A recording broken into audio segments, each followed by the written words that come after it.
இன்று முதல் புதிய குடிவரவு நடைமுறையை அமுல்படுத்தியுள்ளது. அதற்கமைய ஐரோப்பிய ஒன்றிய நாடுகள், அமெரிக்கா, கனடா உள்ளிட்ட 85 நாடுகளை சேர்ந்த பயணிகள் பிரித்தானியாவிற்கு பயணம் செய்ய இன்று முதல் மின்னணு பயண அனுமதி பெறுவது அதிகாரப்பூர்வமாக கட்டாயமாக்கப்பட்டுள்ளது. இத்தனை நாட்களாக வழங்கப்பட்டிருந்த கால அவகாசம் தற்போது முடிவடைந்துவிட்டது. எனவே இந்த மின்னணு அனுமதி இல்லாமல் வருபவர்கள் பிரித்தானியாவிற்கு செல்லும் விமானங்கள் அல்லது தொடருந்துகளில் ஏற கண்டிப்பாக அனுமதிக்கப்பட மாட்டார்கள் என அந்நாட்டின் உள்துறை அமைச்சகம் எச்சரித்துள்ளது. 6 மாதங்களுக்கும் குறைவான குறுகிய கால பயணமாக பிரித்தானியாவிற்கு செல்பவர்கள் அனைவரும் இந்த அனுமதியை பெற வேண்டும். இந்த மின்னணு அனுமதிக்கான கட்டணம் 16 பவுண்டுகள் ஆகும். ஒருமுறை இந்த அனுமதியை பெற்றால் அது அடுத்த 2 ஆண்டுகளுக்கு செல்லுபடியாகும்.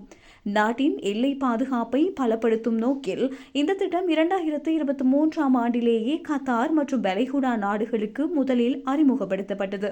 பின்னர் 2025 ஏப்ரலில் ஐரோப்பிய குடிமக்களுக்கும் இது விரிவுபடுத்தப்பட்டது. கடந்த செப்டம்பர் மாதம் 2025ஆம் ஆண்டிலிருந்து மட்டும் சுமார் 1,96,00,000 பேருக்கு இந்த அனுமதி வெற்றிகரமாக வழங்கப்பட்டுள்ளது.